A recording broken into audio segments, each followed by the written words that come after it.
Good evening, everybody, and welcome back to another weekly episode of Everything Vaguely Paranormal. As always, I am Blake Smith, and with me are my partners in the paranormal, Miss Shelley Pruitt and Mr. Ryan Roberts. How you doing? Oh, it's been a week, child. Been a week. Yes, it has. Oh boy. Been a week, and it's about to be a podcast night. Yeah. I know, and I am ready for tonight because I know a little bit about this story, and I am very excited to hear how you're going to tell it. There's a disclaimer. You should have seen it at the beginning. We are going to be talking about a demonic possession, so everybody strap in, and we're going to get to, I'm sure Blake has put in. I hope you have your popcorn ready because I'm sure there's going to be arguments. Oh yeah. I have specifically designated certain spots of this podcast tonight for the three of us to debate along the way, as well as our good old final discussion at the end. So it should be a fun night. So as Shelley said, buckle up, grab your popcorn buckets, because I have a feeling it's going to get pretty intense between the three of us. Because I think we've had these conversations a little bit before. I think we had a 2-hour argument on the way to Broadhead about one of them. We did. Let me limber up over here. Hang on. A 2-hour debate. Yeah, a 2-hour debate. That's so true. No, tonight we are going to be talking about Anneliese Michel. Now, I will say, Shelley did say there was a disclaimer at the beginning of this podcast. Yes, we are going to be showing the photographs from her alleged demonic possession and exorcisms. So beware of that. We are also going to be playing audio from it. So I will let you know whenever we are going to get to the audio portion. Unfortunately, I'm not going to let you know every time the picture comes up because there's just too many. So if you have not for the weak, not for the faint of heart. So if you don't want to hear it, just mute your audio, something for a little bit until we can get past If you see me rip out my headphones, that's why. That's why. Yeah, exactly. So with that, I'm going to jump right in because tonight's going to be fun and we got quite a bit of discussion to get through. So Anneliese Michel. And I'm going to pronounce her last name as Michel because I cannot do the in the German language that her last name calls for. I'm sorry. I'm American. I've tried. Her name is Anneliese Michel. There you go, Ryan. Thank you very much. I appreciate that. You're welcome. Well, Jesus Christ. Well, Anneliese Michel was a devout Catholic woman who died from starvation at 23 years old after enduring 67 exorcisms within a 9-month span from September 1975 until her death in July of 1976. 67? 67. That is a Jesus. 6 and a 7 over a 9-month span. One is rough enough. 67. Jesus Christ. Okay, sorry, continue. You're fine. I'm telling you, we're kicking it in real quick. Well, Anneliese's case raises the question, where do we draw the line between the spiritual and the clinical? A question that has come up numerous times in the paranormal and even in our own investigations on few rare occasions. Anneliese Michel's exorcisms blur the lines between medicine, religion, and the supernatural. Diagnosed with epilepsy and clinical depression, Anneliese's symptoms were ignored by both the priests performing the exorcisms and Anneliese's devoutly religious parents, who suspected a darker force was at play. Medical interventions seemed futile, and these sessions, held in secrecy, became battles of faith against an unseen evil. Over the course of 8 years, Anneliese's behavior would deteriorate from physical seizures to auditory hallucinations of sinister voices telling her she was damned. She would compulsively perform hundreds of genuflections until her knees swelled. She ate insects, spoke in guttural voices, and even drank her own urine. Throughout these 67 exorcisms performed on Anneliese Michel that were documented and recorded, up to 10 entities would make themselves known. Quote, "I want to conquer the earth for myself. I am filling up my kingdom. I take whatever I can take." These were the words spoken by one of the demonic entities, and he gave only one name, Lucifer. Others would eventually reveal who they were as well: Judas, Cain, Emperor Nero, and even Adolf Hitler. Now, discussion number one of the night. We had an interesting conversation about this the other day, and I do want to crack them knuckles, Shelley. Get ready. Because I do want to bring this up right here. So I'm going to say, the question is, do you believe that human spirit can transform into a demonic entity? In short, I'm going to say no. Let me say this before we jump into this debate, because I know this is going to be a pretty damn good Is debate. this how you're going to start? Because this was the 2-hour one on the way to Broadhead. Let's start, damn it. Anyways, I think in this instance, an interesting twist on this is that in Annelise's case, that perhaps maybe that these entities stating, hey, I'm these people, Hitler, Judas, Cain, Nero, all this stuff. Maybe they're not these people possessing Anneliese, but possibly demonic entities that were possessing these historical figures at this time, to make them commit these horrific acts that they did. I don't believe that Hitler and Nero themselves were possessing Anneliese. No, I don't believe so either. I think whatever was, if something was in fact possessing Anneliese Michel, was something that was trying to. Those names carry so much weight in history. Mm-hmm. They're the baddest of the bad, and it wanted to express itself and how bad it was by saying that these spirits are inhabiting Anneliese. So I think it's something masquerading as something else. It's not the actual spirit of Adolf Hitler and Napoleon Bonaparte and. But the question is, do you Nero. believe that a Nero, that's right. human Napoleon was in there spirit too, but- can be converted into the demonic? We were talking about this on the way to Broadhead. I don't think that that's the case. I think that they can be in service to, but I don't think they completely become demonic when they are, whatever they're doing. Like they can be that negative and they can be in service to the demonic, but they cannot be demonic themselves. They don't lose their humanity, but they are as dark as they can be without transforming into something demonic. And I absolutely believe that a human soul can become demonic, because just like a caterpillar can transform into a butterfly. And if you believe, let's go God and the devil. Mm-hmm. If the devil can charm angels out of heaven, he certainly can convert a human soul and cause it to lose all of its humanity. That is, if you read your Bible, that is Satan's greatest, way of conquering someone, is to not only get them to sell their soul, but to then do his bidding. But so that's I what I'm absolutely saying, believe that wait a minute. I absolutely Mhm. believe that the demonic can, I think a soul can be converted into a demonic entity. And that's when you lose your last, pieces of your humanity, is once that's truly gone. There is nothing that's left of human. So yes, I absolutely believe a human soul can be converted to become demonic. Well, I want to pick up on what you just said. That's what I'm saying, though. You said for them to sell their soul to this thing. You can't completely, like I said, you could be in service to this, whatever it may be, but you can't necessarily, your soul doesn't necessarily turn demonic. I think it's like a proxy for it, essentially. I don't Here's the think thing. If completely. I buy a car, it's Okay. my car. I can do whatever the hell I want to Right. with it. If you sell your soul to the devil, Okay. it's the devil's at that point. But it is a car. It is not, the car's not going to turn into a human suddenly. We're That's not, what I'm saying. You said, but you it's said, an you said analogy. if I buy Ryan, a car, stay with it. I understand. That's what I'm saying. You said if I buy a car, You can do whatever you want to with that car. yes. So if you sell your soul to a demon, the demon can do whatever they want with you, but you're not going to become a demon. You are essentially a vehicle for that demon. Unless you have been converted. You just said. That's right. It's mine. It's not mine. I will do with it as I please. right, but you can't just suddenly turn it into you can't suddenly turn a car into a human, versus just like you can't suddenly turn a human into a demon. The analogy. Let me break down this analogy. The analogy is over ownership. That is the analogy. That's what I'm saying. It can own. You can serve whatever that is. However, you cannot turn into whatever that is. Angels and demons and humans are all separate entities. You can't all of a sudden become an angel. So you don't demon. believe in the power of transformation of any kind, then? I don't. Honestly, I don't when it comes to that. No, I don't think so. I think that like I said, I think you can serve it and you can become a proxy of it, but you cannot become it. I think it's a separate entity. I think when the last pieces of your humanity are gone, Mm-hmm. that is when you have converted. And if the devil can charm angels out of heaven, he can certainly do whatever he wants to with your soul, including allow you to choose. Because the best thing we ever get is free will.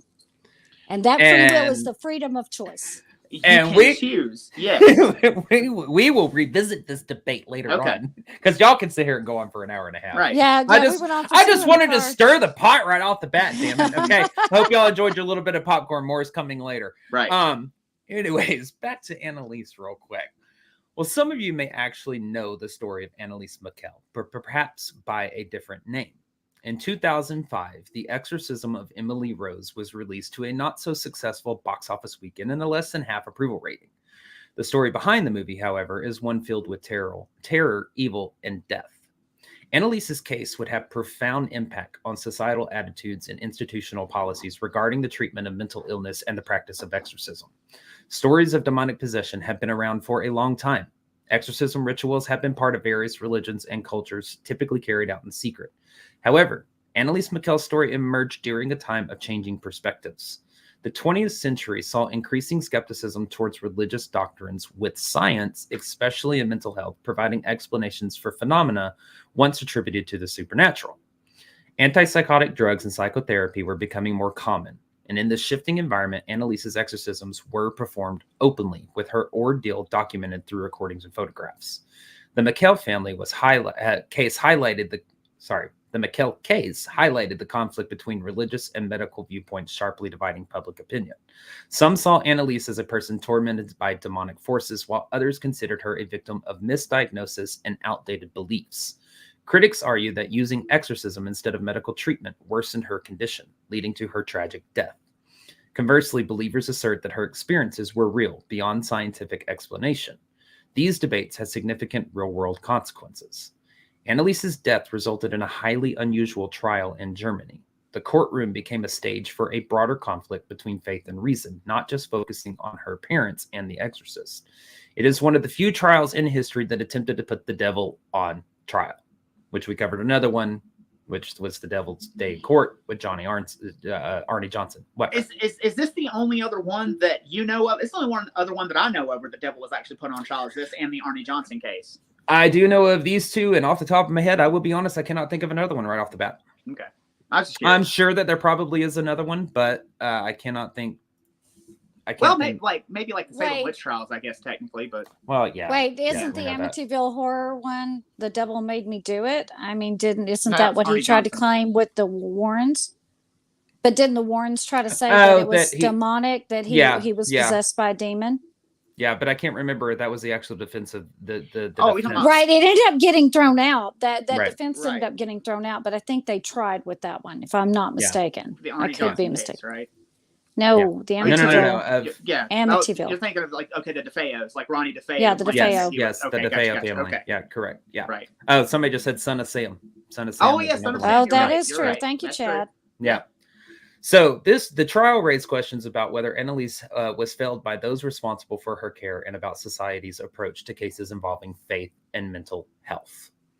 Now, Anneliese Michel was born on September 21st, 1952 in Bavaria, Germany, and grew up in a devout Roman Catholic family. Her early years were marked by piety and seemingly unremarkable innocence. Anneliese's family was marked by devout faith, traditional values, and a close-knit structure. She was born to parents Anna and Josef Michel and was one of 4 daughters. Josef Michel was said to be a hardworking man who supported the family through his work, while Anna Michel was a homemaker who took care of their children and instilled strong religious values in the household. Now, Anneliese herself was described as kind and a devout young girl, being deeply influenced by her family's religious practices. She took a keen interest in religious studies in school, displaying an intense passion for her faith. As a young girl, she even considered dedicating herself to serving the Lord by joining a convent. Now, I want to stress just how devout this family is described, because it comes back to obviously play a part in the later portions of the story. In every article that I read, documentary I watched, podcasts I listened to, etc., they are described as being very zealous in their religious convictions, extremely. But you also got to understand the time that we're in. Germany is in post-World War II at this time, when the country's trying to rebuild both physically and, let's face it, morally, for some choices that were made. So many Germans turned to religion, particularly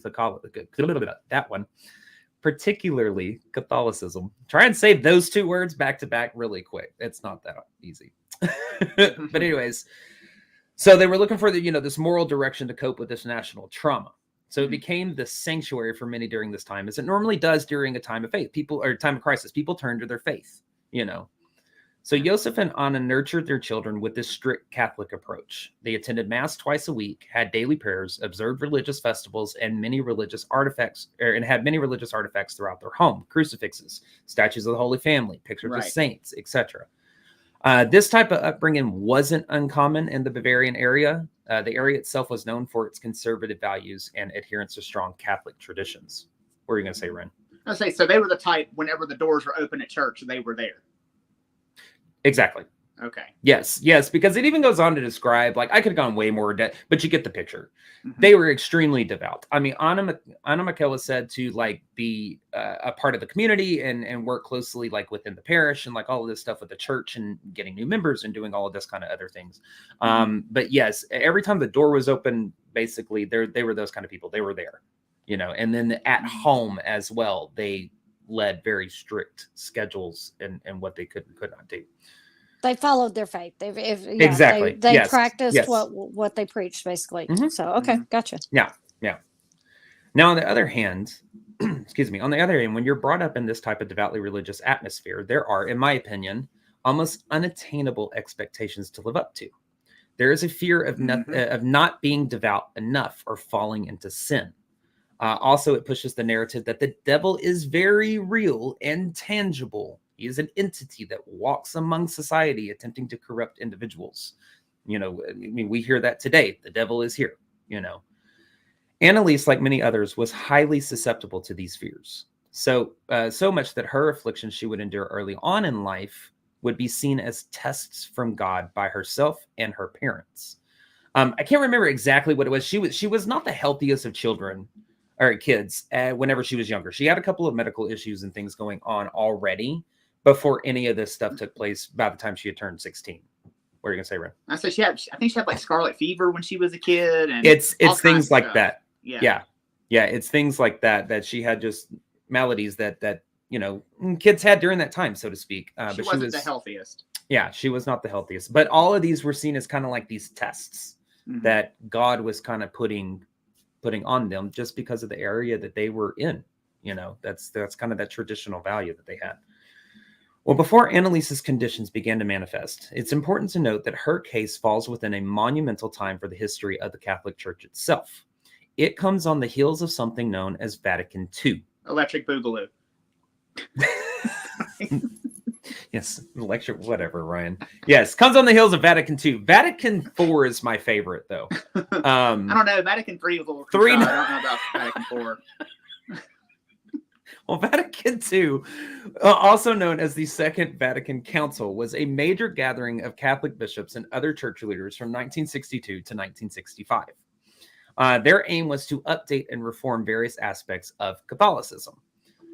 Many felt during this time that the church was out of touch with modern people. The world was changing rapidly with advancements in science, technology, social movements, and those people felt that the church needed to change and adapt to these pressures.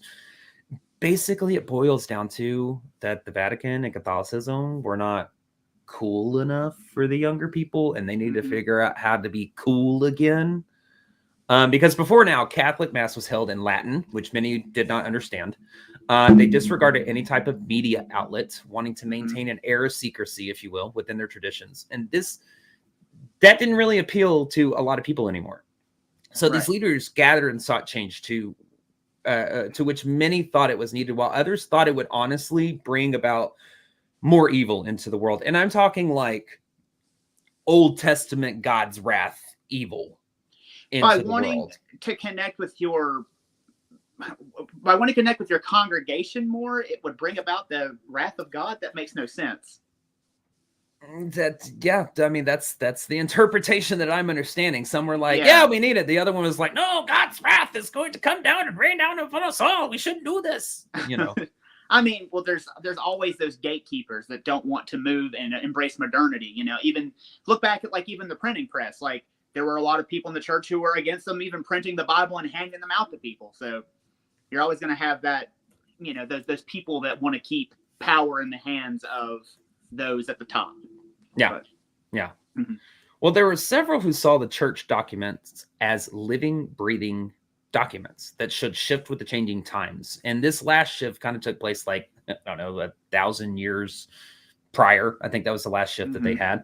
So with the changes the church emphasized, with Vatican II, this is what they emphasized: unity within the community among Christian denominations.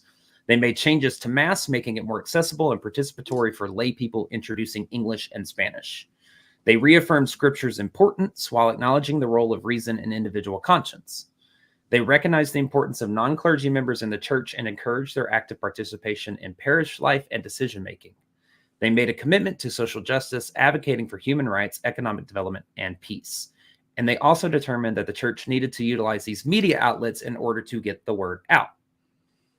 So in other words, they're like, yeah, bring in the cameras. Just leave it at that. Bring in the cameras. Let's show them what happens. We're going to be cool again. TikTok back in the 1950s or 60s. Basically, that's what they were doing. That's right. Catholicism's cool again. Do you feel your skin is burning? Do You like that man in the pointy hat? Here he is, the Pope. Dude, did you know that the Pope is on TikTok, by the way? Yes, I did. He was doing some sort of TikTok trends like not long ago. I know. Anyways, back to the story. He's the cool Pope. Well, these changes really stress the narrative of why the priest would later on jump at the opportunity to perform exorcism after exorcism. Anneliese's alleged possessions would later be classified as an atonement possession, not a demonic possession, in which a horde of demons were sent by God in retaliation for the changes made in Vatican II. Yes, because you want to put church on television, the demons are going to attack poor Anneliese. Got it. Okay. Well, and that's the thing. Eventually, and I know I'm probably jumping a little bit in this story, but I'll go ahead and say this. It's like she comes to terms with this. They all kind of come to terms with this, that this is like this atonement possession, not really a demonic possession, where she's being possessed by all these different demons for the sins of the youth, and she's supposed to die and needs to die. It's what? Yeah, it's yeah. That was her belief. Like, she fully accepted from the get-go, basically, like, I'm meant to die for this. Okay. Yeah. Was she... Well, okay. Sorry, I don't want to jump your story. No, you're fine. Go ahead. Ask your question, I'm saying, was she happy to participate? Was she, like, all about this? That I have a hard time. That's actually not jumping my story. I'll go ahead and answer that's this very for you. much a Christ complex. Yeah. Yeah, we just got asked as well. So she was a martyr. She there's a lot of people who still see her as a martyr to this day. I can't say whether she, I don't want to say that she, quote unquote, enjoyed this. I think that's the wrong word to use. I don't know. That's a tough one to answer. Or do you think her parents were more into it than she was and kind of projecting onto her? You know? Like, oh, our daughter's possessed. Like, that is right. She was suffering because of Vatican II. Like, you know what I mean? Like, it's I know. I get what you're saying. Yeah.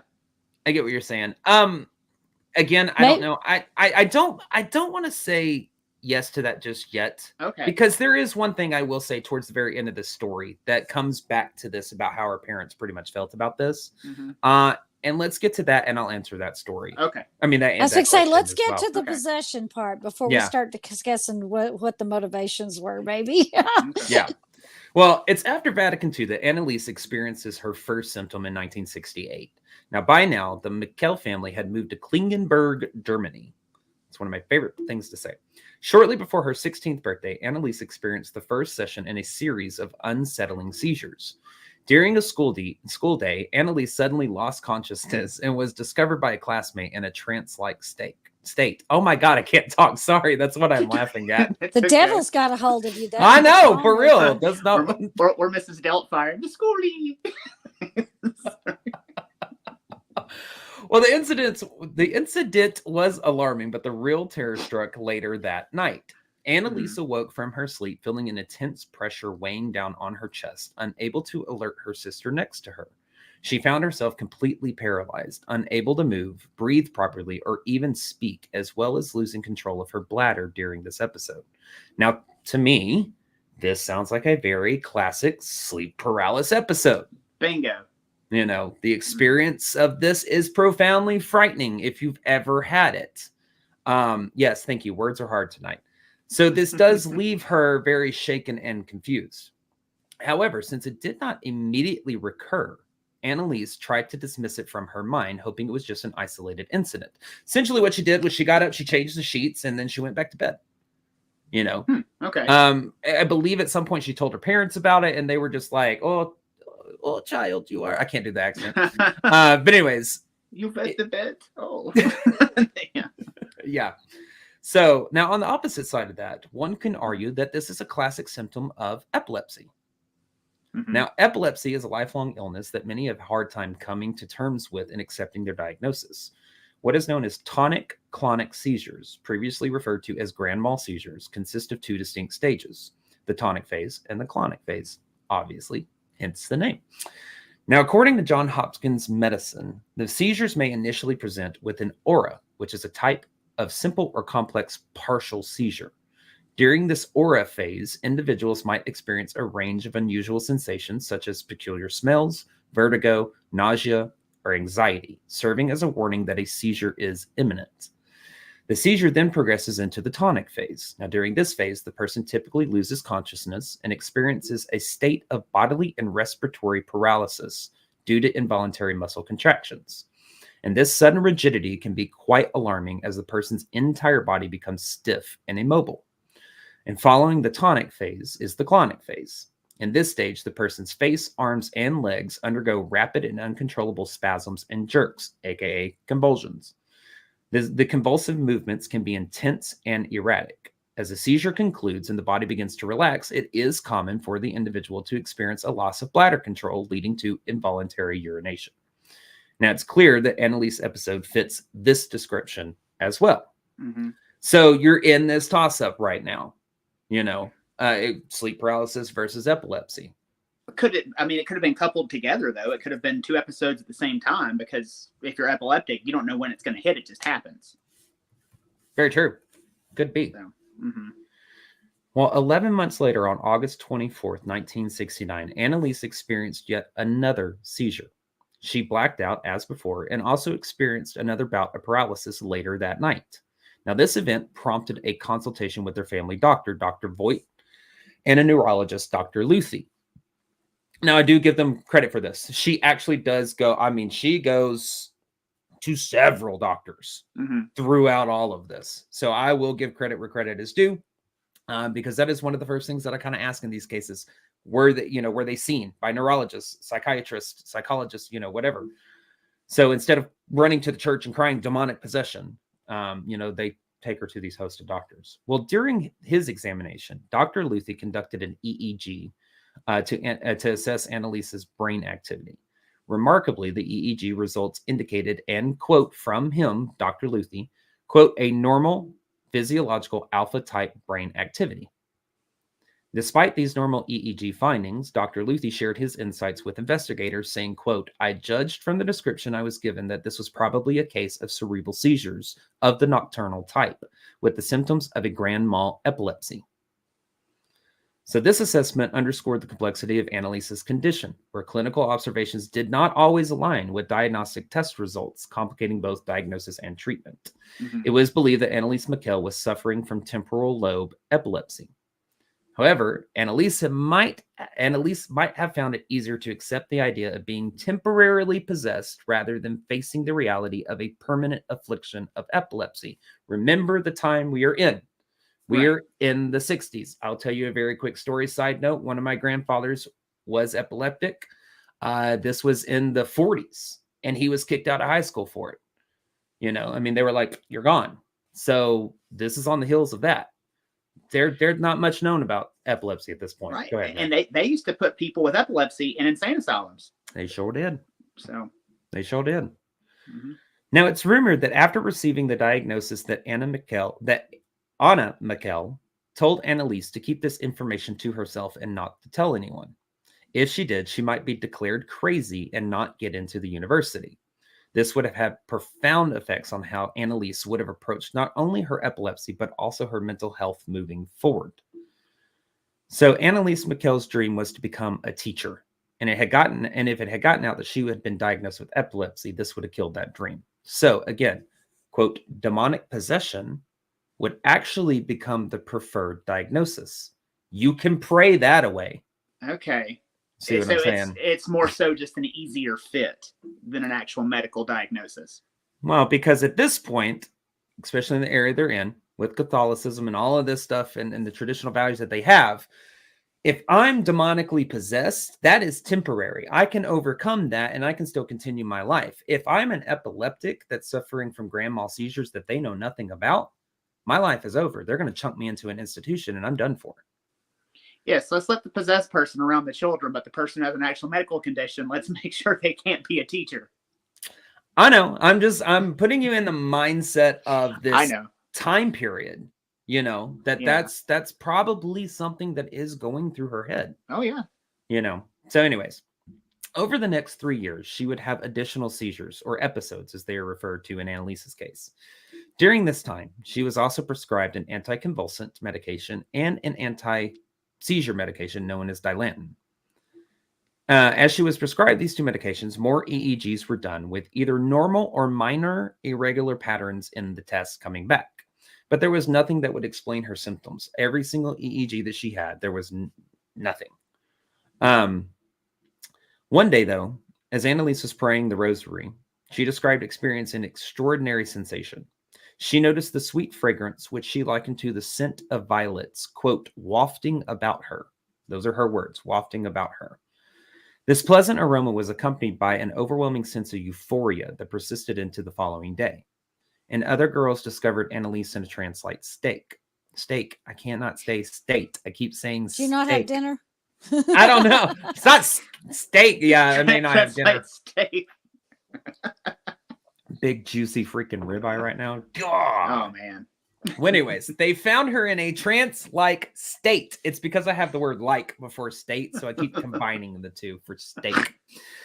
Her hands were rigidly outstretched, appearing as if she had a cramp, with one observer comparing the position of her hands to a cat stretching out its claws. Now, additionally, her pupils were strikingly dilated, prompting another girl to remark in surprise, quote, I thought they were blue. Now they are all black. Of course, this did nothing but further contribute to the mystery surrounding Anneliese's condition. After yet another paralytic attack, Anneliese began to experience one of the most persistent and disturbing side effects while suffering from pleurisy and pneumonia in the hospital. Told you she was a sick little girl. Yes, they found her in a trance-like steak. That's going to be my new... I'm just going to get a t-shirt that says trance-like steak. There's your new merch right there. It'll be up on the merch store. Well, and if you don't know what pleurisy is, pleurosis could cause you to limp, could cause your legs to not grow the correct length. It affects your joints. So, yeah, now you have someone who, if they have all these medical conditions, could not only become someone that was, could have seizures and would be considered insane for the time. They also could walk with a limp, or they could develop a deformity. So yeah, I can see how in that moment that demonic possession might have been the more favorable, for lack of a better word, diagnosis. Yeah. Well, she stated that after this next paralytic attack, she stated she constantly saw what is known as fratsen, or the English translation of grimacing faces. Is that what I've got? Yes, you have a fratsen, Shelley. But she says this during a neurological visit, and she also states in this neurological visit that the devil was inside her. Oh, hold on. So are fratsen, are they entities, or are they just images? They're images, from what I'm understanding. They are very disturbing and grimacing faces. Sorry, Shelley. They're saying in the comments now Shelley just has resting bitch face. But anyways. Yes, they are these disturbing, grimacing faces that kind of just like flash, or the people see. Think of the Exorcist. Right. Which we know, shocker, Shelley hasn't seen. Yeah. But anyways, when they keep flashing the demon's face at Oh, random Captain times, Howdy. yeah, Yeah, that's okay, basically like when it's gotcha. like dark or whatever, and the face like flashes like real big up on the screen. When it comes to yeah, okay. That is what she is experiencing in real life. Okay. Is these faces Ooh. just flat? Yeah. No, That's fuck why that. That's why I say it's probably the most persistent and most disturbing side effect out of all of this stuff. So I just keep that picture in your mind when we're talking about the Fratzen, because that's what it's alluded to in a lot of things that I read was the Exorcist with the demonic face popping up onto the screen. Okay. So, and they're very, she perceives them as demonic faces, you know, coming before her, which I believe is what prompts her to say, "Hey, the devil's inside of me," at one of her neurological visits at this point. Well, by 1973, Anneliese's behavior had noticeably changed. Her friends and family reported that she had become increasingly irritable and withdrawn, lashing out in anger. Anneliese began to fall into a deep and prolonged depression, a depression so severe that she had contemplated taking her own life. Anneliese stated, quote, "This is no longer a depression. This is a condition. Someone else is manipulating me. My will is not my own." Well, during her sessions with psychiatrists, Anneliese expressed a profound sense of emotional numbness. She said, quote, that she could not love sufficiently and felt, quote, castrated and ice cold. Now, this pervasive numbness and sense of alienation further isolated Anneliese, deepening her despair and contributing to the complexity of her condition. This is where I harken back to say that it might have been easier to believe she was temporarily possessed than being afflicted with epilepsy, because we can get past all this. We just pray all this away. If we start making it about the devil and all this stuff, and it's not my will and everything like that, I believe truly that that's why I said what I said earlier, that she may be willing to accept a temporary possession over a lifelong epileptic condition. Right. Because she can, and I think this is where we're starting to see that kind of cog turning, basically Because saying, my faith is strong enough to overcome that. Yes. Yeah. Well, it seems that her father, Joseph Michel, was more inclined to take on the godly route more than the medical route. During a pilgrimage to a shrine in San Damiano, Italy, Anneliese's behavior became increasingly strange and aligned with the Catholic Church's classic symptoms of demonic possession. She began showing a strange aversion to sacred objects. For instance, she was unable to enter the shrine, claiming that the soil felt like it was burning her feet, making it unbearable to stand on. She found it impossible to look at a picture of Christ in the chapel, and she noted that medals and images of saints seemed to sparkle so brightly that she couldn't bear to look at them. And it seemed that her symptoms would only kind of get worse from here. But okay, we're on this path. You know, we're moving up the ladder. So we're amping up here. We're amping up here. So, well, and also she'd been taught about demonic possession at some point. So even if she was trying to convince someone that it was a possession, she knew what to say. What to that go, is very no, true. I can't walk in. That is very true. Okay. That is very, remember, during the time, the devil is a very real entity and walks among us at this point. He's ready to ruin souls. Let's just put it that way. Well, by spring of 1973, Anneliese began to experience knocking sounds in her bedroom. Now, these sounds were also corroborated by her sisters as well, who said that they heard them too. They came from the walls, the ceiling, the floors. They were kind of all around her. And she also began hearing voices at this time that tormented her with messages of damnation and insisting she was destined to rot in hell. And this marked a significant shift in her social behavior once again. So her sisters are hearing the knocks, but she's the only one that's hearing the voices. Correct. Right? Yes, okay. Correct. Yeah, but again, I just wanted to clarify. Knocks, she could have been creating the knocks. Possibly. She could have, yeah. To give credibility, right. Okay. Well, she distanced herself from her usual circle of friends and gravitated towards a group of students known for their intense religious fervor. A childhood friend observed, quote, after her illness, Anneliese was changed. She was quiet and withdrew from her friends. I also noted that she kept wanting to carry on mostly religious conversations. Anneliese's illness/condition had profoundly altered her demeanor and interest, steering her towards a more solitary and devout path. Anneliese became convinced of her own damnation and began to believe she had a duty to warn others about the impending end of the world. She claimed to have had personal visions and to have communicated with the Virgin Mary.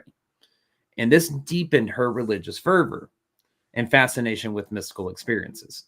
Anneliese was particularly drawn to the life of, I'm going to get this last name wrong and I apologize, Barbara Wiegand. Maybe I didn't. A Catholic mystic and prophetess who also claimed to have had visions of the Virgin Mary. And all this did was isolate her even further.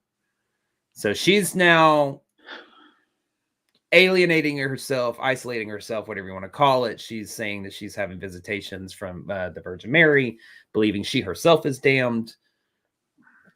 But it sounds too that if it's not possession, it sounds like she's having an episode, and she's talking a lot about religious things. She's like really obsessed with this Catholic mystic. God, words are fucking hard tonight. This Catholic mystic. It seems like she's just trying to do things because she doesn't understand what the hell's happening to her. She doesn't understand what's wrong. She's trying to do these things and getting into these things that bring her comfort because her family has always gone to church and she's always been so devout. So it seems like she's just doing what she can to comfort herself to try to figure out what the hell is wrong with her. Yeah. Well, Anneliese Michel was deeply unsettled when she saw Anneliese intensely glaring at a statue of the Virgin Mary with, quote, eyes turned black, jet black. Now, that's her mother saying that. Mm-hmm. So Anneliese Michel, in addition to her visual hallucinations, also reported that she began to smell an aroma of burnt feces, which many around her would later come to report the same. Now, this is an odor that was not present all the time. Right. Go ahead, Ryan. What were you going to say? I was to say, is it possible though, because this is a country that is rebuilding. Is it possible that maybe there was like a sewage issue around at some point? Or... That's a very good point. That's something that crossed my mind, and I actually did not read that or hear that anywhere on anything that covers this story. So I thought of that almost immediately. I was like, well, maybe it's just a busted sewage pipe, or whatever. Right. But then again, let me back up a little bit and put this out there. We are now in 1973. Okay. So we are, at this point, what, 30 years? Yeah, rebuilding should have already been pretty much complete. Okay. Yeah. So I'm gonna say probably not. But her family members, she had a boyfriend too at this time too, who never reported smelling it or anything. Only the time that he knew about it was when she brought it up. Okay. So he never smelled anything, and it was very rare that her parents or family members would smell something. But they did smell things as well. But I'm about to get into possibly why. All right. So now, becoming more alarmed, Anna Michel reported these instances to Dr. Luthi, who, according to Anna, advised them to consult a Jesuit. Now, this is a claim that Dr. Luthi would later deny. Now, both during and between seizures, individuals with complex partial seizures originating in the frontal lobe, which is what they believe she was suffering from back then, often experience depersonalization and derealization. Those with temporal lobe epilepsy can exhibit unique behavioral traits. These include hyper-religiosity, an extreme form of a religious feeling or belief, a significantly reduced interest in sex, which harkens back to her saying she feels like she cannot love sufficiently, a general tendency to withdraw from social interactions, all of these which Anneliese demonstrated. And additionally, the hormone adrenaline is known to increase the production of apricot sweat. I can't say that word. Sweat. We're just going to leave it sweat. Which bacteria breaks down, leading to body odor. Now, this odor can be more intense during periods of stress or physical exertion. And this odor was only present during episodes Anneliese was said to be under, quote, demonic attack. Now, let me say that during an epileptic seizure, the body not only undergoes massive physical exertion, leading to the potential of body odor, but it can also convulse and contort in a way that seems unnatural or even inhuman. If you've never been around anybody who's had a seizure, it is one of the scariest things if you ever experience it. There have even been cases where the afflicted individuals of epilepsy have caused enough force to spring themselves off a bed, making it appear as if levitation is taking place. So far, I'm just going to go ahead and say everything that Anneliese is exhibiting can be tied back to temporal lobe epilepsy. I'm not saying she wasn't demonically possessed, but all of her symptoms so far can be attributed to temporal lobe epilepsy. Sorry.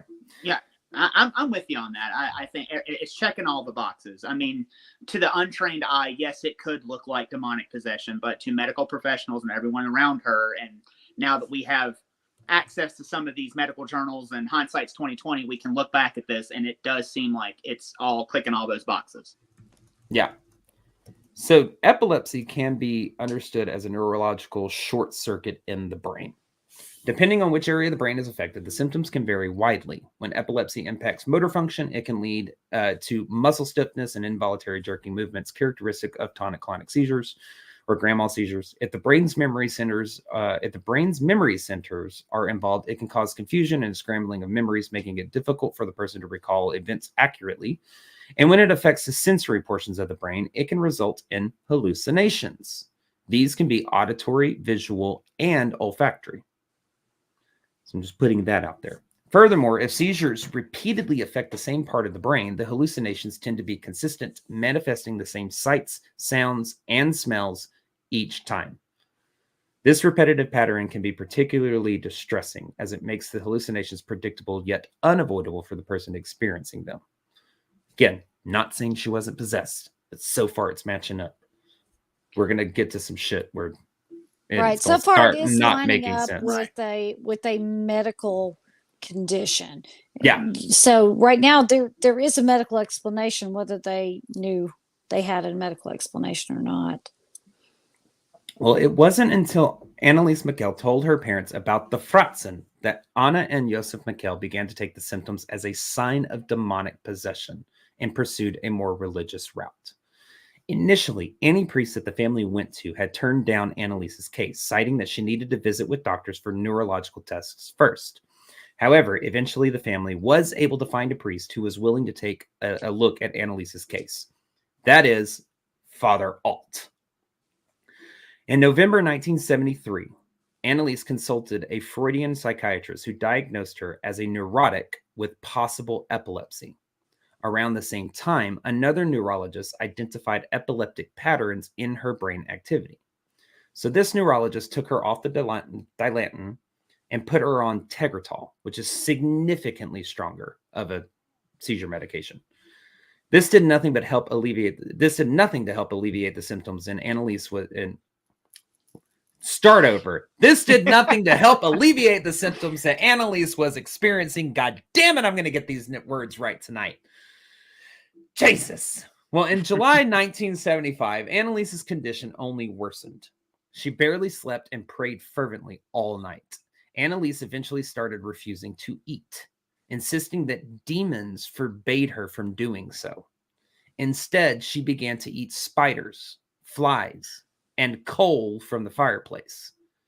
Oh, now, Jesus. I will tell you, there was a story that, like, at one point during this time, she says something about being so hot that she runs down to like the basement area or the first floor. I can't remember exactly which one, and rolls like in this coal to like get cooled off, and then just goes back to bed as if nothing happens. Oh, okay. So there was, and anyways, yeah. So she's having an episode. Yeah. Well, this is where she even began drinking her own urine from the floor. She would, as they put it in a lot of the stories, try not to go too much detail into this.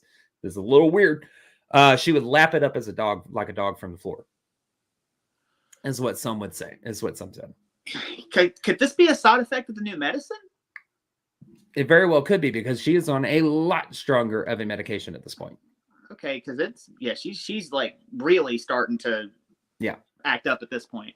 Yeah. Well, overall, her sleep was drastically reduced to just 1 to 2 hours per night. The rest of the time, she would either be running around through the house, screaming, "Jesus Christ, Lord have mercy, help me, help me, help me," or not, yeah, that's one of the things that she would be doing. And despite her intense prayers, she would destroy rosaries, crucifixes, and religious pictures hanging on the walls.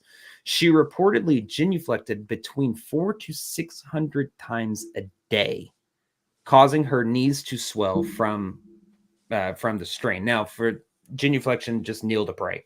Just leave it at that. It's something that's seen. I actually looked at a couple of other cases, kind of centered very much kind of like Anneliese's.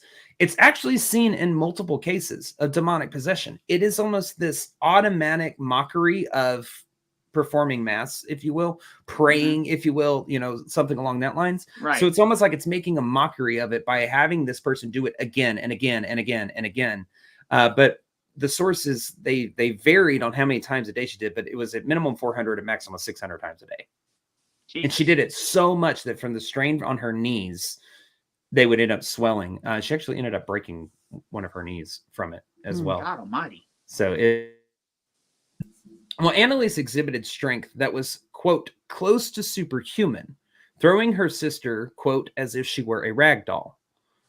She was observed effortlessly squeezing an apple in one hand until, quote, fragments exploded throughout the room. Now, I don't know if you've tried to squeeze an apple before. No. I mean, it's hard. I tested that theory, and I wish I would have recorded it because it'd been the funniest damn shit for our Patreon channel, but I did not. Well, could it not be if people who have epilepsy are able to fling themselves out of bed to make it look like possession? Would they not have the strength when they're having an epileptic episode to not be able to crush an apple as well? I would assume probably so. However, I mean, how do you time that? She's got to be holding the apple when an epileptic episode happens. You know what I'm saying? Yeah, but I mean, we don't Could know. it have been coincidence at that point? Yeah, absolutely. Yeah, and we don't know how long she was in the throes of an episode either. True. Very true. Mm-hmm. Yeah. Well, following these events, Father Rodewyk, recognized by his peers as an expert on exorcisms, reported that he was convinced Anneliese was possessed. As Anneliese's condition deteriorated, several priests, including Father Alt, became involved in her case at her family's request. Despite being fully aware of her epilepsy diagnosis, they also became convinced she was possessed. In September of 1975, after, quote, careful consideration and good information, Bishop Joseph Stangl granted permission to perform the rite of major exorcism. Bishop Stangel's decision was based solely on Father Alt's written reports and did not involve any documentation of Anneliese's mental health history or a second opinion from her psychiatrist or a neurologist. What his decision was based on was that on August the 3rd, 1975, back up about a month, Bishop Stangl verbally authorized Father Alt to perform a minor rite of exorcism. This is a minor one. This is just, we gonna see if she's filling up to it type shit. Right. Well, during this ritual, Anneliese repeatedly whimpered and moaned, expressing that she felt like she was burning. She also made several attempts to knock the book used for the exorcism out of Father Alt's hands. Anneliese also stated that hearing the prayers was akin to sticking her hand in a wasp's nest. And it was after this minor rite of exorcism that Anneliese herself was fully convinced of her demonic possession. After all, in her mind, if God's men are saying she has demons, then it must be true. So therefore, she starts to believe, yeah, I'm fucking demonically possessed. Mm-hmm.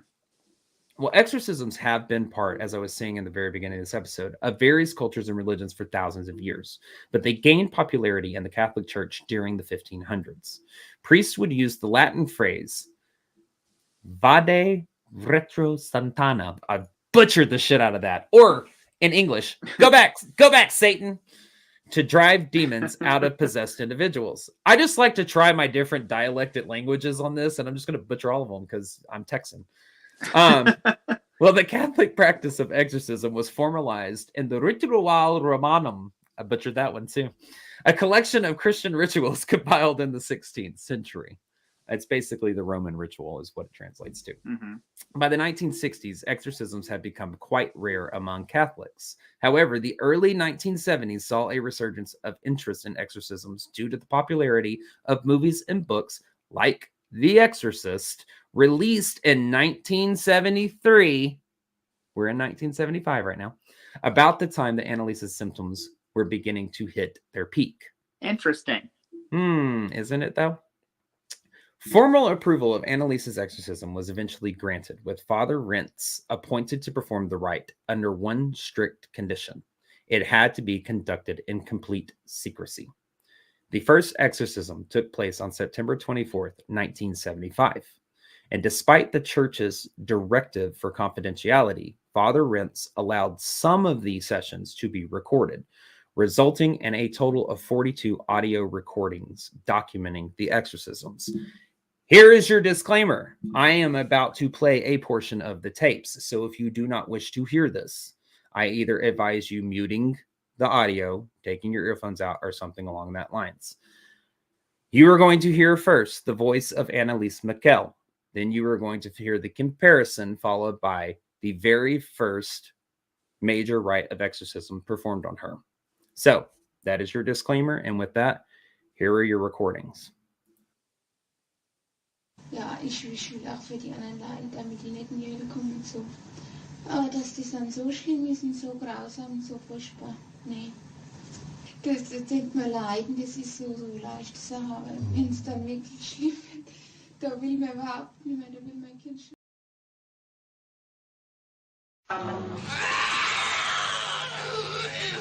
Ihr Klötze!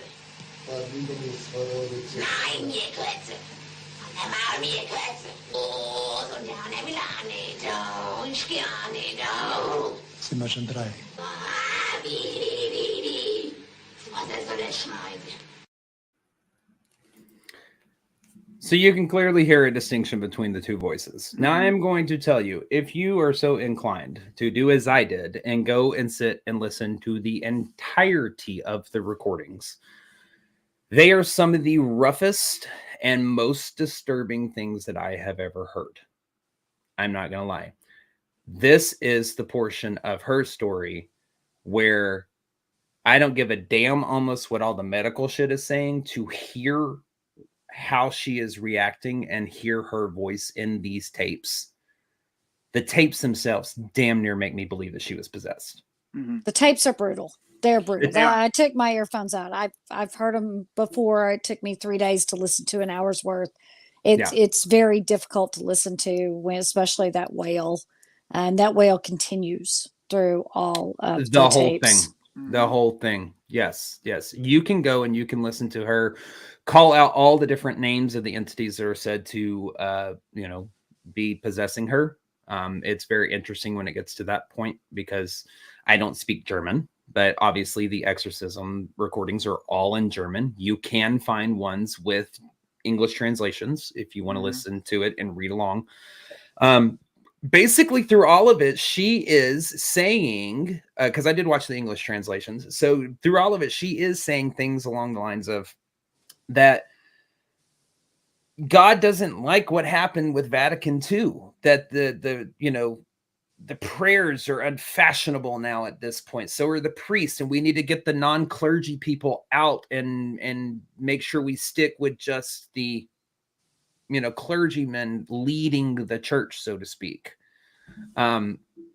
It's let me say this next little portion real quick. So during her exorcisms, the demons claimed to be Cain, Judas, Nero, and Hitler, among others.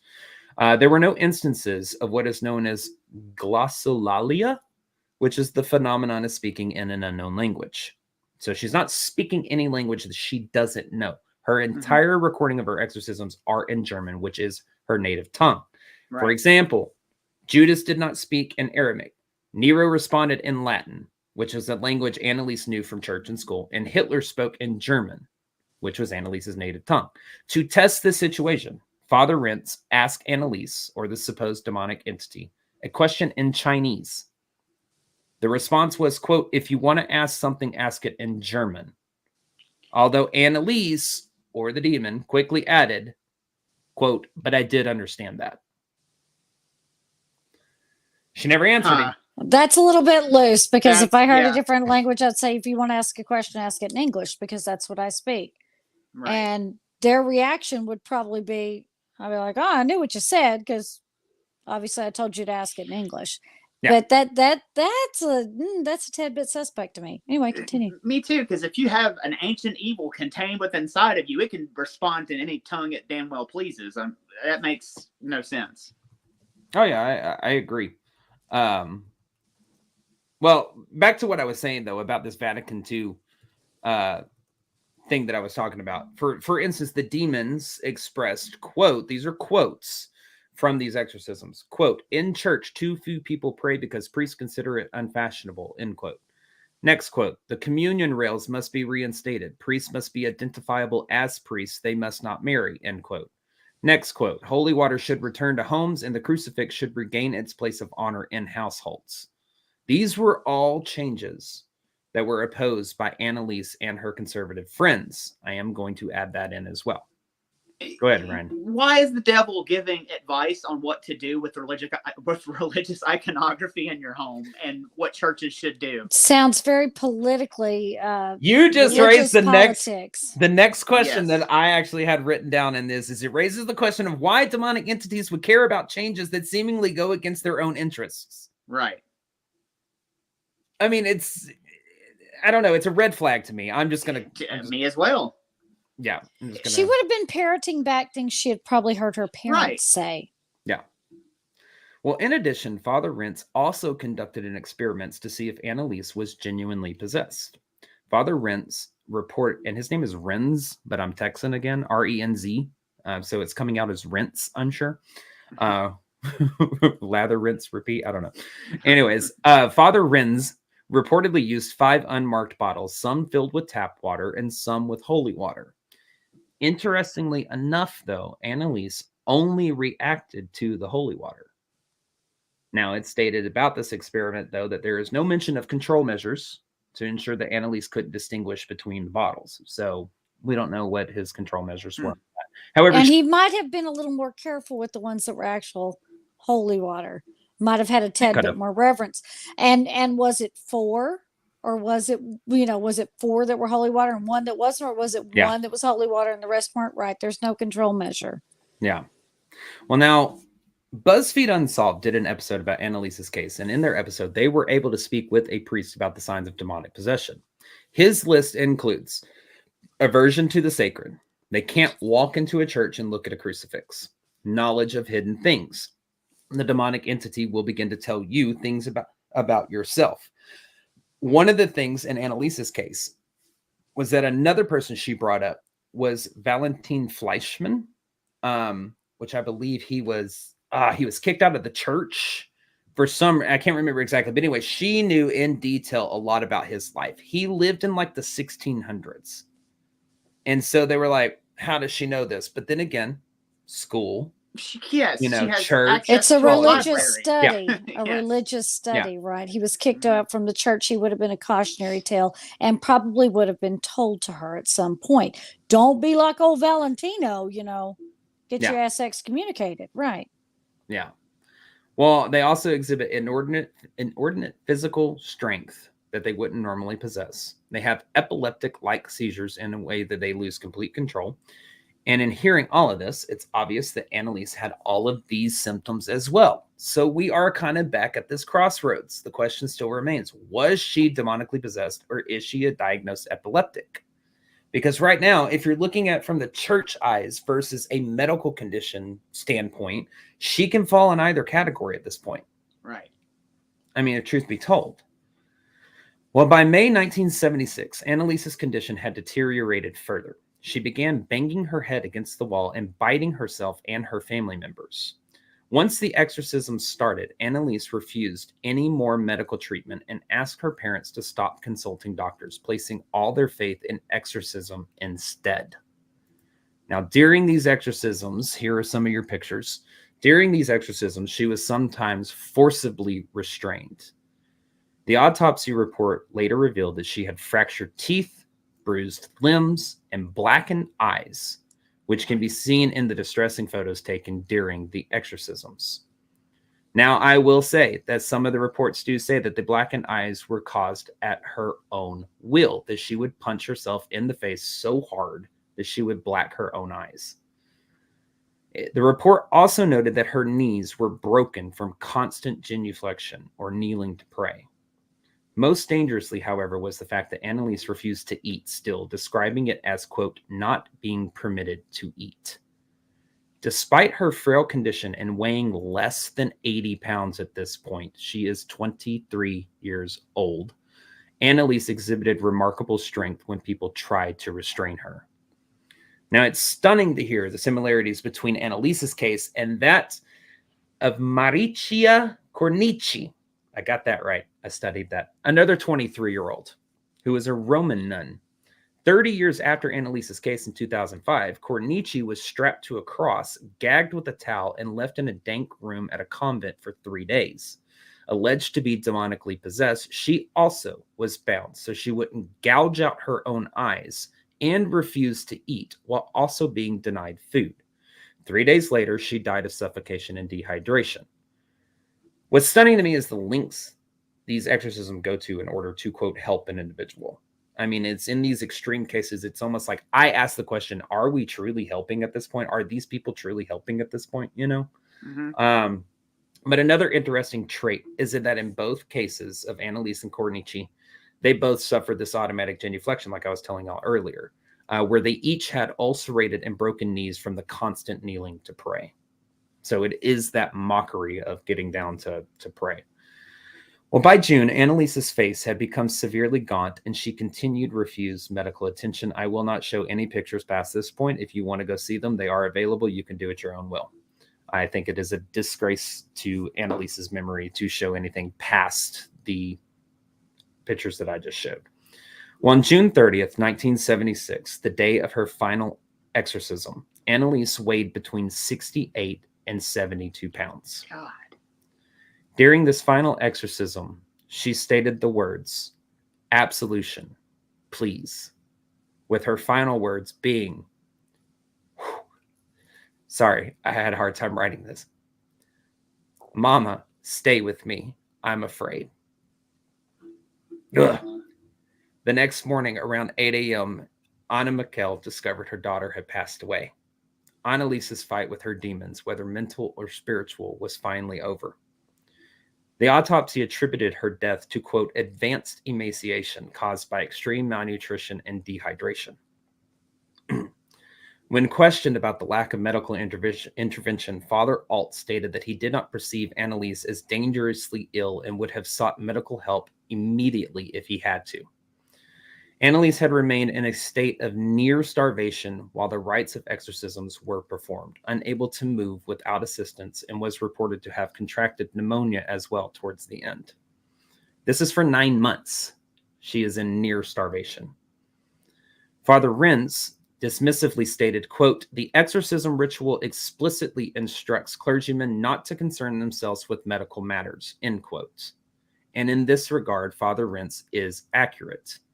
The 1614 exorcism rites, which is roughly translated to, quote, on exorcisms possessed by demons, I'm not attempting that in Latin, for the Roman ritual, did not outline any responsibilities for the priest regarding the physical well-being for the possessed.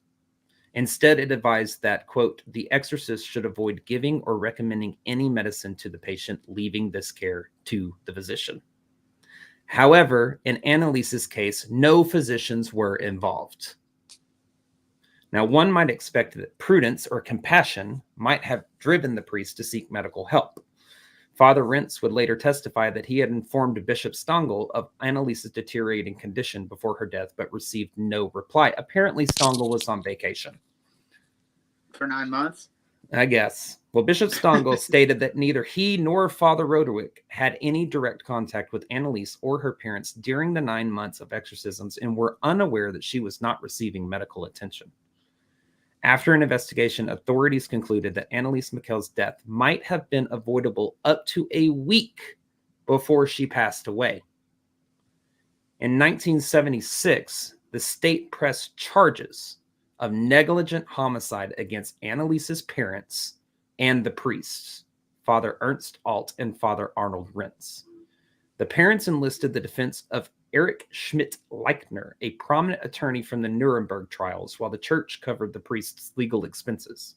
The state suggested no imprisonment for any involved parties. Instead, they proposed a fine for the priest and exempted the parents from punishment, citing their considerable suffering, a mitigating factor under German penal law. So that is a factor that they did consider, was this considerable suffering that they had to go through with. Yeah. So everyone just walks away.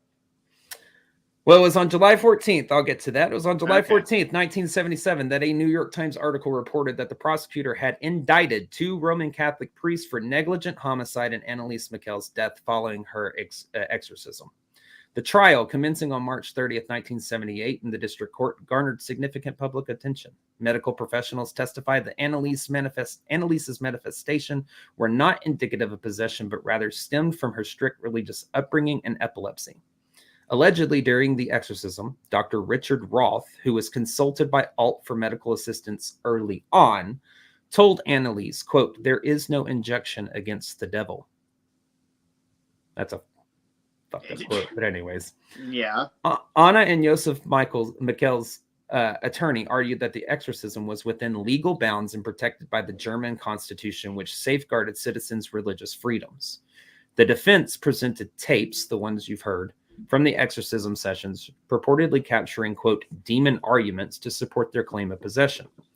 The priest asserted that the demons identified themselves, as previously mentioned, Lucifer, Cain, Judas, Hitler, Nero, among others, and claimed that Anneliese was liberated from possession just before her demise. Bishop Stangl, who sanctioned the exorcism, did not testify, claiming unawareness of Anneliese's deteriorating health. In April 1978, the court finally convicted the Michels and the priests of negligent homicide, resulting in a suspended prison terms and shared legal expenses. The sentences were deemed harsher than those sought by the prosecutor, who recommended only fines and no punishment for the parents. The church's endorsement of the ancient exorcism rite attracted substantial public and media scrutiny. It wasn't until years later that German bishops retracted their assertion that Anneliese was possessed during a conference. Following the trial, the Michels sought permission from authorities to exhume their daughter's remains due to concerns over the hasty and modest burial she had received in a cheap coffin. And nearly 2 years after her initial burial, on February 25th, 1978, Anneliese's remains were transferred to a new oak coffin lined with tin. Now, official reports indicated typical signs of decomposition of the body, obviously, and nobody was allowed to view the body at this point. Even Father Rentz was later claimed that he was barred from entering the mortuary. Well, despite these circumstances, Anneliese's gravesite has become a site of pilgrimage, revered by small factions of Catholics who believe she served as a symbol of redemption for the errant priests and wayward youth. In the wake of the incidents, the number of officially sanctioned exorcisms in Germany declined. This trend persisted despite Pope Benedict the 16th, I think that is, expressed effort for broader use of the practice compared to his predecessor. Pope John Paul II in 1999 implemented stricter regulations, allowing exorcisms only in rare cases. Joseph Michel, Anneliese's father, passed away in 1999. And in a 2006 interview, Anna Michel, Anneliese's mother, expressed no regrets about their actions, asserting, quote, "I know we did the right thing because I saw the sign of Christ in her hands." I was unable to actually find what eventually happened to her mother. I know as of 2006, because of that interview, that she was still alive. Obviously, that was, however many years ago at this point. I'm going to assume she's probably passed now, but I don't know when. However, tragedy struck once more on June 6, Tragedy struck once more on June 6, 2013, when a fire engulfed the house where Anneliese had once lived. While local authorities determined the cause to be arson, some members of the community linked the fire to the infamous exorcism case. Well, the ongoing debate between skeptics and believers regarding Anneliese Michel's condition remains contentious. There are some who argue that Anneliese's experiences were not indicative of sickness, but rather manifestations of a religious encounter. They often cite altered states of consciousness, which are a distinct period of wakefulness that diverge significantly from the norm. This argument rests on the absences of abnormalities in Anneliese's temporal lobe, which is detected in multiple EEGs in the autopsy report. However, it is not uncommon for the cause of temporal lobe epilepsy to remain unidentified in some cases. There is also the possibility that Anneliese's medication regimen hadn't been followed and her levels dropped below therapeutic thresholds due to inconsistent dosing, which could explain her worsening condition and continued seizures. Those same individuals have stated that Anneliese could have eventually recovered without medical intervention. But the idea that she should endure significant suffering before potential recovery is unacceptable. While the power of suggestion can influence treatment outcomes, it cannot address physical ailments like broken bones or malnutrition. While seeking the help of an exorcist may have seemed harmless, dismissing medical diagnoses and advice was ultimately fatal. This is a case-by-case scenario with these diagnoses and treatments. There's not a one-size-fit-all solution. Don't be quoting me on this shit. But I will say that I do agree with the negligent homicide convictions, especially against the priests. I will say that. The case of Anneliese Michel stands as a complex and tragic saga, encapsulating the intersections of religion, medicine, and human suffering. Whether one attributes her torment to possession or neurological disorder, the lessons drawn from her ordeal resonate deeply. Anneliese's experiences evoke profound questions about the boundaries between spirituality and mental health. Some say her troubles were a spiritual awakening, not a medical problem. But different stories about whether she took her medicine right and unclear medical tests show it's not so simple. Regardless of the causes of her suffering, Anneliese's case shows us the importance of collaboration when addressing complex medical and possibly spiritual issues. The decision to prioritize religious interventions over medical treatment highlights the potential dangers of neglecting medical protocols. The tragedy that befell Anneliese could have been avoided medically. Anneliese Michel's story defies easy categorization, challenging us to confront the complexities of faith and science. The fact that this type of suffering, like Anneliese's experiences, is still happening is shocking to me. Anneliese Michel's story may never offer easy answers, but it compels us to confront our own biases and assumptions, challenging us for us to strive for a world where no one suffers needlessly. Man, they killed that poor girl. I'm with you on that 100%. It is blatantly obvious that she had some sort of medical malady happening that they just ignored and let her suffer and die. She starved to death. Yeah. That And is the whole essentially. there's supposed to be a doctor Right. present when the priests are doing this. The priests are 100% culpable in that, because since the doctor wasn't available, but they proceeded anyway, they went against their own rules. Right. Yeah. Absolutely. They should have been convicted, because at the moment that that girl started dropping weight like that, she should have been put into a hospital, because they had those in the 70s, and should have put her in one of those and gotten her strength back up. And then if she wanted to continue on her spiritual recovery, that would have been step 2. Step 1 was to get her physically healthy enough. Absolutely. What's shocking to me is this disregard for Medical health. professionals and mental health. Yes. Mental health, really. And it's something that even like we kind of see today. And I kid you not, you can go look this up. There is a pastor. I will not name a church. I will not name where. I will not name any of that. But you can do your own research. Even to this day, that they have decided that they will not be doing basically anything for people with autism, because if you have autism, you are a demon. That is the church's stance that this pastor is touting, which I think is bullshit.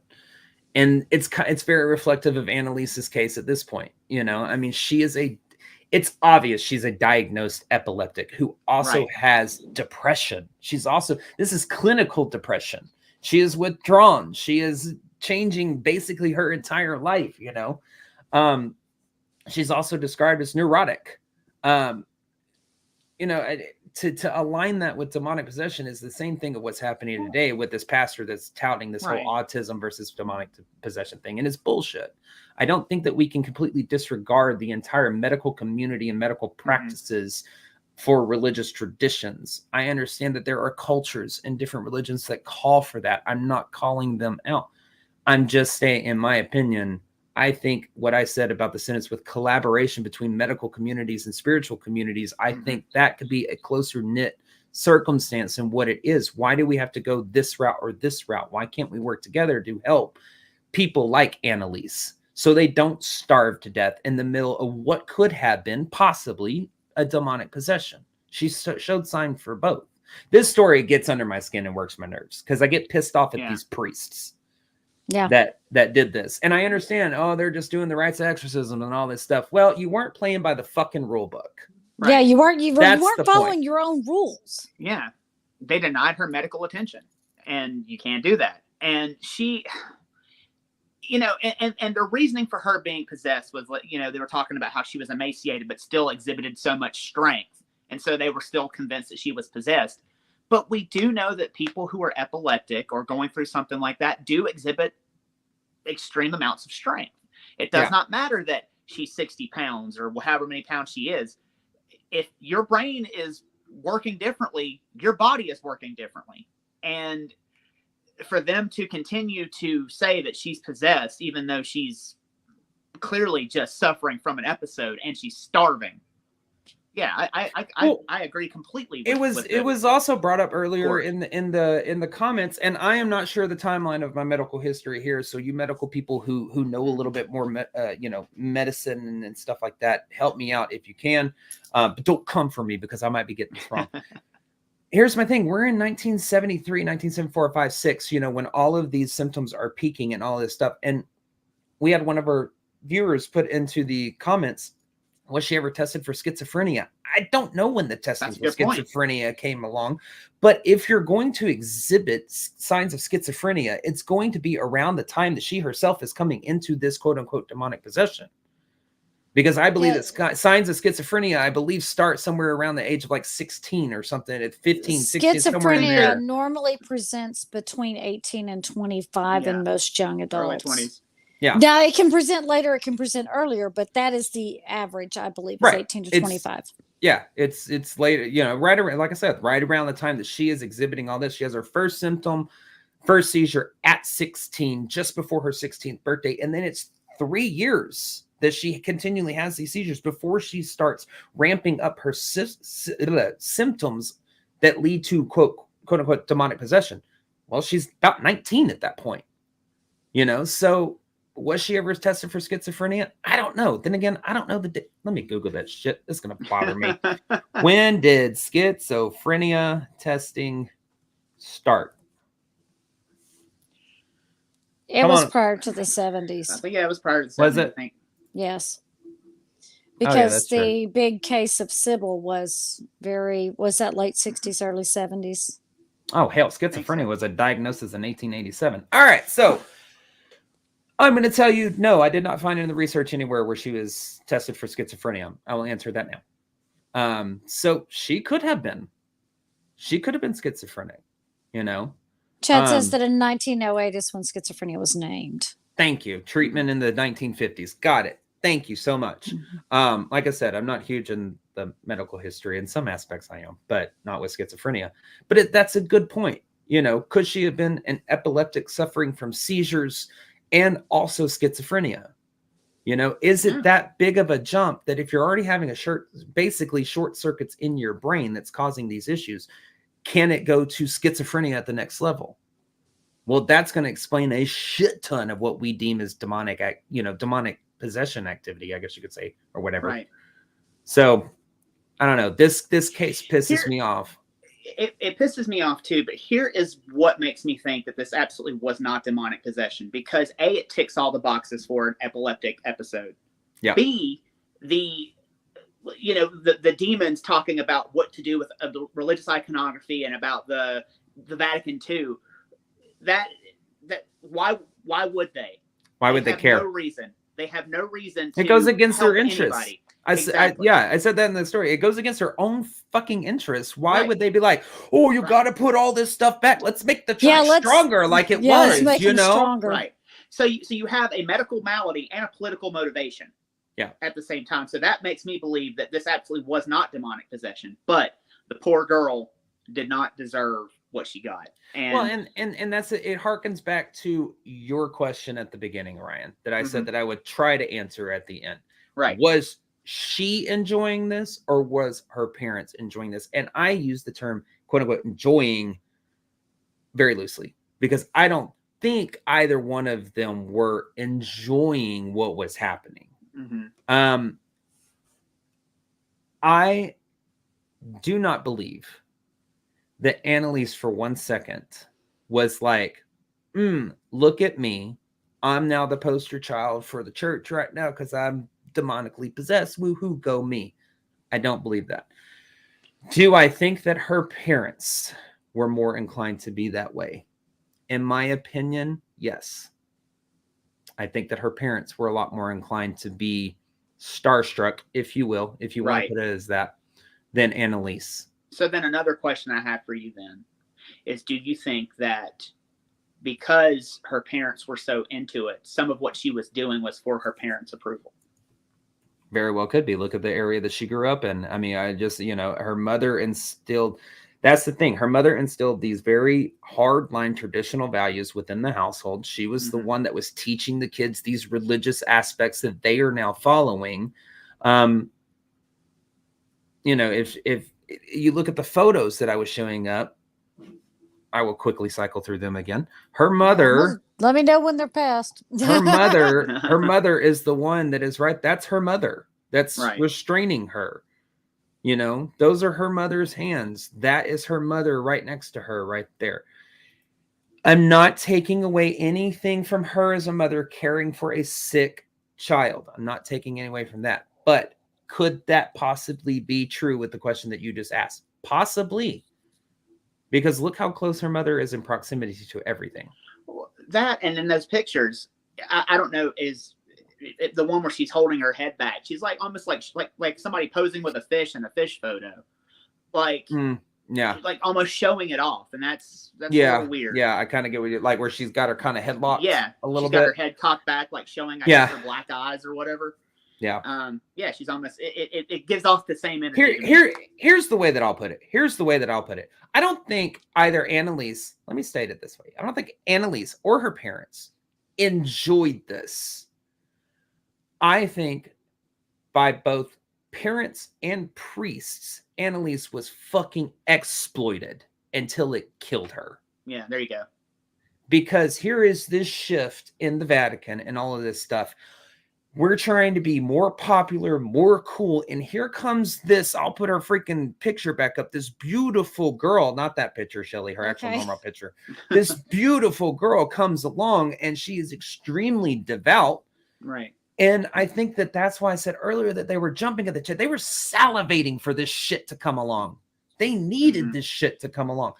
I'm sorry. You don't think that the priests aren't going to be like, oh, fuck yeah, let's go exorcise the bitch. Well, now I would be very careful. I would squarely lay the blame at the feet of the priest because they were the authority figure in this situation. That's what I'm saying. Yeah, that's the what parents, I'm saying. I'm really kind of hard pressed. So look at me, not wanting to blame the parents this time. I'm hard pressed to put blame on the parents because of the fact that these were very pious, very religious, very fanatical people, and their belief was that this would fix her. And as a parent, you do everything to fix your child if something is wrong. So I'm going to be a little cautious about stepping on the I'm going to blame the parents. And I don't disagree that at some point common sense should have kicked in and gone, she's not eating. She needs a doctor. However, if the people in the position of authority that you respect the most, that you spend all your days trying to adhere to the teachings that this authority figure is showing you, if they said she's fine, I'm going to believe that person. Right. So I'm a little, and again, I don't know the education level of these parents. I'm a little hard pressed to put it on the back of the parents. Let me clarify when I say enjoying, and what I mean is like, they're experiencing this Job-like suffering, and they are chosen to experience this. So they're not necessarily enjoying it, but they're like, hey, we're the chosen of God to experience this. Do you see what I'm saying? Like where it's that is an excellent point, because Right. when I said earlier that this ended up becoming what they described as an atonement possession, not a Right. demonic possession, it was almost as remember I said at the beginning that Anneliese came to terms where she was like, I'm meant to suffer for the youth of the children here. I'm meant to do this, to walk through this and have this happen to me. And basically, if it kills me, it kills me. I mean, that was this. She was chosen to endure the suffering for the youth of Germany, essentially. It was the martyrdom. Exactly. And I think that there is something harkening back to the religion. I've said harkening a lot tonight. Harkening back to the fanatical religion aspect of it. That in itself would create this sense of euphoria about it. As fucked up as that sounds, I realize how fucked up that sounds about it, but putting your mindset into these people's brains and how it operates, if you're that devout and zealous in your religious convictions, being considered a martyr to suffer for the greater good, that's going to have some type of euphoric feeling behind it. So maybe not enjoyment. I get what you're saying. Right. But at the same time, Shelley, when you say in speaking of that, the zealousness and all of that stuff, those parents aren't going to question anything that the priests are doing. There are a lot of children that died in the siege at the Waco compound because those parents believed that they were with the Messiah. Exactly. And here's the thing too about Catholicism. They revere saints. So what is this martyrdom to be in the company of saints?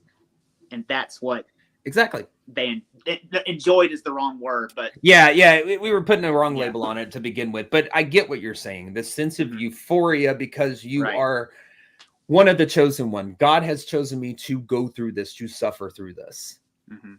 Yeah, right. I think that. So I'm going to say my final thoughts on this. Not a demonic possession.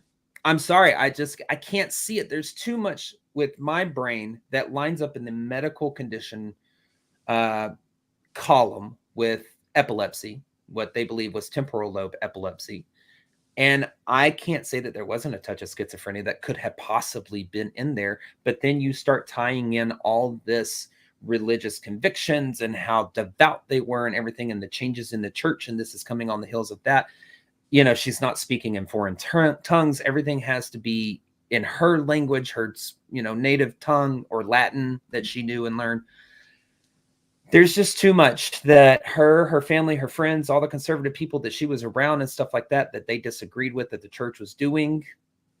And I think that they kind of use this platform to I don't know, get their point across. It's fucked up as it sounds. I know. I get it. I'm with you, man. I think they exploited this poor girl. I think that everything that we talked about as far as her symptoms go were a symptom of epilepsy, and I think it was there was a combination of her medical condition and politically motivated. So I'm with you. I don't think that it was a demonic possession, and I do think that the court was right in convicting these priests. And hopefully something like this never ever happens again. Amen. Unfortunately, it will. But yeah, Shelley, what say you? As much as I would love to argue with you guys, I have to say that I think it was a medical condition that unfortunately was. Clutch my pearls, bar the door. We all agree.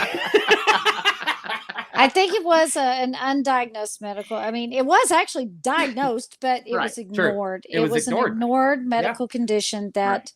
At the end of the day, the rules of the exorcism were that there was supposed to be a medical doctor, and that was denied. Yeah. So with that being denied, that leaves very little wiggle room for me to have any kind of sympathy for the pastors who were ultimately convicted and put in jail. I am going to give the parents a little bit of leeway. That I think that because of their religious zealousness and devout beliefs, I don't think that in that moment they were able to make what would most reasonable people would determine to be the right decision to take their child to a doctor, because it was the work of the Lord was at hand. And Right. how could any human do better work than the Lord? I think How that can you that was question that? ultimately Yeah. the Right. downfall, and that this is a terrible, terrible case, and one where I don't like to look at the pictures, and I don't like to hear the voice. It's Yeah. brutal. I promise you guys, you don't want to go look at these pictures.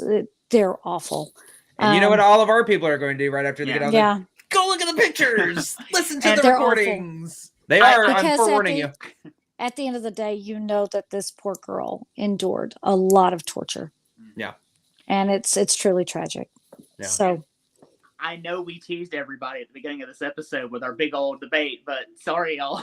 We all agree with each other. I guess the only debate y'all got tonight was whether we believe if a human soul can turn into a demonic one. So if you want to go back and relive some fun times, go back to the beginning of this episode, watch it all over. No popcorn at the end for you. Damn, and I still had half a box left, man. Actually, all that's in there is a computer cable. tonight. Tonight. And with that, well, Blake, why don't you tell them everything they need to know? All right. Well, just a reminder that After Dark with EVP Season 2 is out. All 8 episodes, as well as Season 1 on Paraflix Paranormal Plus. That is 16 total episodes. So we have wonderful special guests from very haunted locations to paranormal investigators in the field. Chad Wandell, who watches us, he's been on there. He's fantastic. If you want to go geek out, you can watch his episode. Katie Stafford's on there as well. You can geek out with him too. We've had Aaron G. Thompson, Nick Simons from 28 Days Haunted. They are a hoot and a half. So go check that out. Paraflix Paranormal Plus is available on Amazon Fire, Roku TV, Apple TV, iOS, and Google Play. Make sure to use our link to sign up, which will be posted to our Facebook page tomorrow via our link tree, and is also in the show notes for you audio listeners. Our code is After Dark 25 for 25% off your annual subscription. Again, that'll be posted to our Facebook page tomorrow morning. And within that Linktree link, you will also find every social media channel we are on, our online merchandise store, our public investigations, which we do have tickets on sale as of right now. And we have more coming later this month. So go and subscribe to our Eventbrite page so you get a notification when they are on sale first. And it also includes our Patreon page. Our Patreon page is the fastest and easiest way you can directly help support the show. For just $5 a month, you will gain access to over 375 and growing additional Patreon exclusive videos. Your support from this goes directly to the show and all the ghostly adventures that we get to bring you week after week. This price will never change. With that, you currently get our pre and post broadcasts, which are the 30 minutes before and the 30 minutes after this live broadcast, where we discuss on camera things further, fight, debate. We'll probably have a debate tonight. Act goofy as hell and share way too many personal shit about us. If you want to go hear about Ryan's shit week, go check out the pre-broadcast. Oh, it's fine. It also includes our Patreon exclusive unedited investigation footage from places such as Squirrel Cage Jail, Hill House Manor, and many others. So if you've ever wanted to review some full-length paranormal evidence, now's your chance, only on Patreon. And we also offer that 7-day free trial for our Patreon page so you can check it out prior to purchasing. If you'd like to spend some time with us, our next in-person event that we will be at the McAllister Expo Center in McAllister, Oklahoma, July 5th through the 7th for Oklahoma Paracon. So make sure you look for that link to be shared pretty soon to get your tickets. You can head over and follow us on all of our social media channels. Search Everything Vaguely Paranormal and look for the green sound wave. And remember, you audio listeners out there, you can also tune into us live on Facebook, YouTube, X, Twitter, whatever the hell it's called now. Each and every Tuesday night at 8 p.m. we are live.